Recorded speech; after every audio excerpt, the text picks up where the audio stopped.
नमस्कार, स्वागत है आप सभी का इंडो नेपाल लाइव में। मैं हूं जयप्रकाश तिवारी। इंडो नेपाल लाइव की आज खास मुलाकात में हम ऐसे व्यक्तित्व के साथ अभी उपस्थित हैं। नाम कुंदन प्रताप सिंह। कार्य क्षेत्र समाज सेवा के साथ साथ एक सुखद राजनीति, यानी सीधे कह सकते हैं समाज सेवी सह कद्यावर भाजपा नेता कुंदन प्रताप सिंह जी आज हमारी इस खास शख्सियत कह लें, खास मुलाकात कह लें, इंडो नेपाल लाइव की खास मुलाकात में हमारे साथ कुंदन प्रताप सिंह जी हैं।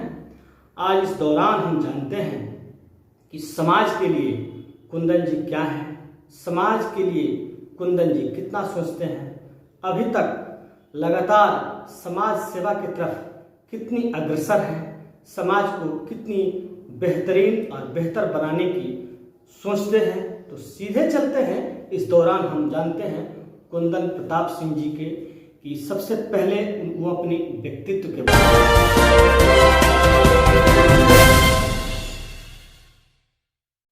कुंदन जी, सबसे पहले हमारे इंडो नेपाल लाइव की इस खास मुलाकात में आपका स्वागत है। आपका बहुत बहुत धन्यवाद और इंडो नेपाल लाइव के दर्शकों को शुभकामनाएं। तो आज के इस मुलाकात में, आज की इस खास मुलाकात में हम जानना चाहते हैं कि आपकी शुरुआत और आपकी वर्तमान और भविष्य के प्रति, खास तौर पे आप एक समाज सेवी हैं, साथ साथ एक कद्यावर नेता हैं। तो पूरे यहाँ की आवाम को और यहाँ के समाज को आप अपने दैनिक दिनचर्या के साथ साथ अपने शैक्षणिक के बारे में और राजनीति के बारे में, साथ ही एक आपका समाजसेवी संगठन भी है। तो कुल मिला के पूरे बिहार वासियों को अपने बारे में थोड़ी सी चर्चा करें और बताएं। जी, मैं मूलतः पटना का निवासी हूँ। पटना से मात्र 16 किलोमीटर दूर कंसारी, जो कि गौरीचक थाने में पड़ता है, वो मेरा मूल गांव है। जहाँ तक समाज सेवा की बात है तो बचपन से ही मेरा रुझान लोगों का सहयोग करने में, समाज सेवा के प्रति लगा रहा है। मैंने मैट्रिकुलेशन अपने गांव के समीप ही शहीद रामानंद सिंह उच्च विद्यालय वहाँ से प्राप्त किया। उसके बाद स्नातक मगध विश्वविद्यालय से, स्नातकोत्तर भी मगध विश्वविद्यालय से किया। अभी भी मैं पढ़ाई अपनी जारी रख रहा हूँ और स्नातकोत्तर दूसरा पटना विश्वविद्यालय से महिला अध्ययन के क्षेत्र में कर रहा हूँ।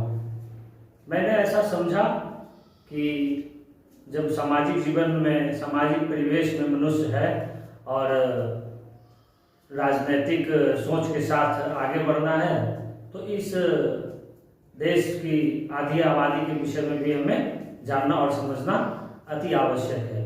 इन्हीं दृष्टिकोणों को मद्देनजर रखते हुए मैंने महिला अध्ययन विषय में पुनः स्नातकोत्तर पटना यूनिवर्सिटी से कर रहा हूँ।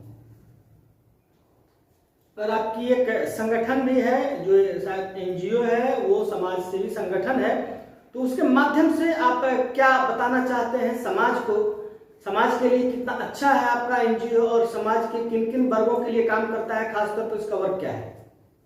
मैं राजनीतिक रूप से भारतीय जनता पार्टी से जुड़ा हूँ। उसके अलावा अदर एक्टिविटी भी होता है, जिसमें उन कार्यों को करने के लिए मैंने सत्या फाउंडेशन की स्थापना की, जिसके माध्यम से गांव के गरीब बच्चे, ऐसे बच्चे, छोटे छोटे बच्चे जो गांव तक नहीं पहुंच पाते हैं, स्कूलों तक नहीं पहुंच पाते हैं, उनको उनके घर के नज़दीक ही शिक्षा उपलब्ध कराने का प्रयास करता हूं।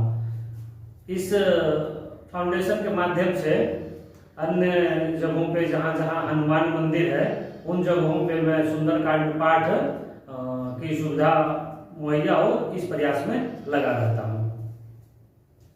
और आपकी संगठन क्या करती है? और भी गरीबों, दलितों और शोषितों के लिए, और जैसा समाज सेवा आपने बताया समाज सेवी संगठन है, तो फिर और इस एनजीओ के माध्यम से और क्या क्या करते हैं आप समाज में? महिलाओं के उत्थान के विषय में जन जागरूकता अभियान चलाने का काम मैं करता हूँ, जिसके माध्यम से एक बहुत बड़ी उपलब्धि होती है कि लोगों तक सही सूचनाएं पहुंचे, लोगों में जन जागृति आए, लोग मतलब शिक्षा के प्रति जागरूक हों।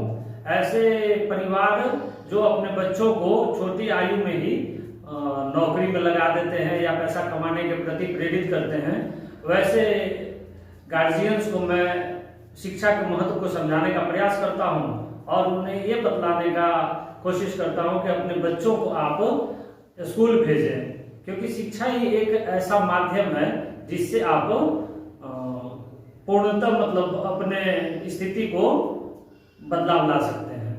अतः शिक्षा बहुत जरूरी है और अपने अपने बच्चों को स्कूल जरूर भेजना चाहिए। अगर इससे हुए जुड़े हुए लोग, अगर जो आपने बताया कि छोटे छोटे बचपन जो बच्चे हैं जिनको शैक्षणिक पाठ्यक्रम के साथ साथ ये तमाम सारी व्यवस्थाएं आप करते हैं, तो इन तमाम सारे लोगों को अगर इससे संबंधित जानकारियां चाहिए और आपसे जुड़ना चाहते हैं, ये तमाम ऐसे बहुत ऐसे गरीब परिवार के जो बच्चे हैं जो पढ़ नहीं पाते हैं, तो उनके पेरेंट्स या उनके गार्जियन या अन्य समाज सेवी लोग कैसे आपसे संपर्क कर सकते हैं आपके संगठन में? हाँ, मुझसे संपर्क करने के लिए मेरा संपर्क नंबर है, उस पर भी संपर्क किया जा सकता है। मेरा संपर्क नंबर है 9955 60 55 26। इस पे व्हाट्सएप के माध्यम से या डायरेक्ट फोन करके भी लोग मुझसे संपर्क कर सकते हैं। फिर ये समाज सेवी संगठन के बाद राजनीति की तरफ आप अग्रसर हो गए। राजनीति में आप अपने एक बेहतर जगह भी आपने बनाया है, वो भी आज की सबसे बड़ी पार्टी कह सकते हैं बीजेपी में। तो आखिर समाज सेवा के बाद फिर आपकी राजनीति में आने का आपका क्या प्लान था? समाज सेवा आप अपने स्तर से कर सकते हैं, जितनी आपकी काबिलियत, जितने आपके पास संसाधन हो उतने ही से आप समाज सेवा कर सकते हैं। राजनीति में आने का उद्देश्य ये होता है कि राजनीतिक रूप से आप सबल बनते हैं तो समाज की अधिक से अधिक आप सहयोग मदद कर सकते हैं।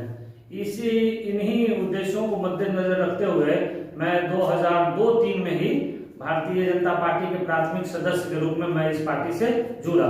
उसके बाद निरंतर मैं इस पार्टी से जुड़ा हुआ हूँ। मैंने पंचायत अध्यक्ष का दायित्व संभाला, मैंने युवा मोर्चा के प्रखंड अध्यक्ष का दायित्व संभाला, फिर मैंने मूल पार्टी के अध्यक्ष पद का दायित्व संभाला। उसके बाद में जिला मंत्री भी बना, उसका भी दायित्व मुझे मिला और मैंने इन सारे दायित्वों को अपने स्तर से समुचित निर्वाह किया। उसके बाद विगत विधानसभा चुनाव में मैं मधुबनी 36 विधानसभा संख्या से उम्मीदवारी के लिए प्रयासरत था। इसे दुर्भाग्य कहें या जो भी कि वो गठबंधन दल को सीट चले जाने की वजह से हम लोगों की दावेदारी निरस्त हो गई। फिर भी हम लोग प्रयासरत हैं और समाज सेवा में नित्य निरंतर लगे रहते हैं।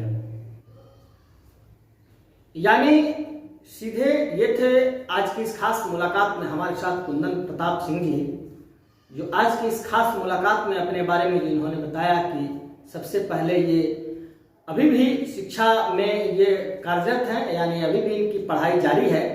बहुत अच्छी बात है बिहार के लिए और इस समाज के लिए कि इनके साथ जो जुड़ी हुई है तीन चीजें जुड़ी हुई है। एक व्यक्ति में ये तीनों चीज काफी कम देखने को मिलता है, यानी लगातार उम्र के इस पड़ाव में भी ये शिक्षा में उतने ही रुचि ले रहे हैं, आगे भी इनका पढ़ाई जारी है। साथ साथ समाजसेवी संगठन के माध्यम से भी ये कहने का मतलब है कि समाज के हर नीचे तबके के लोगों के बारे में कुछ ये सोचते हैं और वैसे लोगों के बारे में सोचते हैं जिनके बारे में यहाँ के लोगों की चिंता नहीं है, यहाँ की सरकार को और यहाँ की व्यवस्था तंत्र को उसको सोचने का चिंता नहीं है, फिक्र नहीं है, वह वैसे फिक्रमंद है ये समाज के प्रति। तो ये कहीं ना कहीं ये बहुत अच्छी बात है हमारे लिए, हमारे बिहार के लिए। अब आई बात कि ये उन चीजों में अधिक गुणवत्ता सर्वोत्कृष्ट काम करने के लिए इनका जो मानना था कि समाज सेवा हम एक अपने निजी कोष से या अपने निजी सहयोग से एक बहुत निर्धारित समय तक कर सकते हैं, तो कहीं ना कहीं व्यापकता की बात इन्होंने कही कि समाज को बेहतर व्यापकता देने के लिए, समाज को और सुदृढ़ बनाने के लिए, समाज को और बेहतर बनाने के लिए कहीं ना कहीं संवैधानिक पद, सीधे इनका मानना है कि जब आपको संवैधानिक पद मिल जाती है, आपको बहुत बड़ी जिम्मेदारी मिल जाती है, सरकार की मंत्री, मिनिस्टर, ये तमाम सारे हो जाते हैं, तो निश्चित ही आपके कद के हिसाब से, आपकी जिम्मेवारी के हिसाब से सारी चीजें आपके साथ हो जाती हैं, तो समाज को आप और मजबूती की तरफ आप कर सकते हैं। तो कहीं ना कहीं कुंदन प्रताप सिंह जी की जो सोच है वो बहुत ही अच्छी है। ये काश अगर बिहार के सभी समाज सेवा से जुड़े हुए जो लोग हैं या राजनीति में जो जुड़े हुए जो लोग हैं, अगर इस चीज को समझ लें तो मुझे लगता है कि बिहार, ये राज्य उस अग्रणी राज्यों में आ जाएगा जो हमारी तुलना में बिहार से जो आगे आगे जो राज्य आ रहे हैं, इस तरह के सोच, इस तरह के लोग हमारे बिहार में हैं, हमारे समाज में हैं। तो मेरा दायित्व बनता है कि हम ऐसे लोगों को समाज के बीच रखें जितनी अच्छी सोच वाले। कुंदन प्रताप सिंह की जो सोच है ये बहुत ही अच्छी है, क्योंकि मेरा इंडो नेपाल लाइव कुछ खास करती है, कुछ अलग करती है, कुछ विशेष करती है। इसलिए हमारी ये कोशिश है, हमारी एक उम्मीद है कि हम अपने इस मुहिम के माध्यम से हम आपको हर दिन एक नए व्यक्तित्व से आपको मिलाने की कोशिश करेंगे, जो आखिर वो व्यक्तित्व समाज के लिए कितनी कारगर साबित हो रहे हैं, ये हम आपको दिखाने की, बताने की कोशिश करेंगे। तो आज का एपिसोड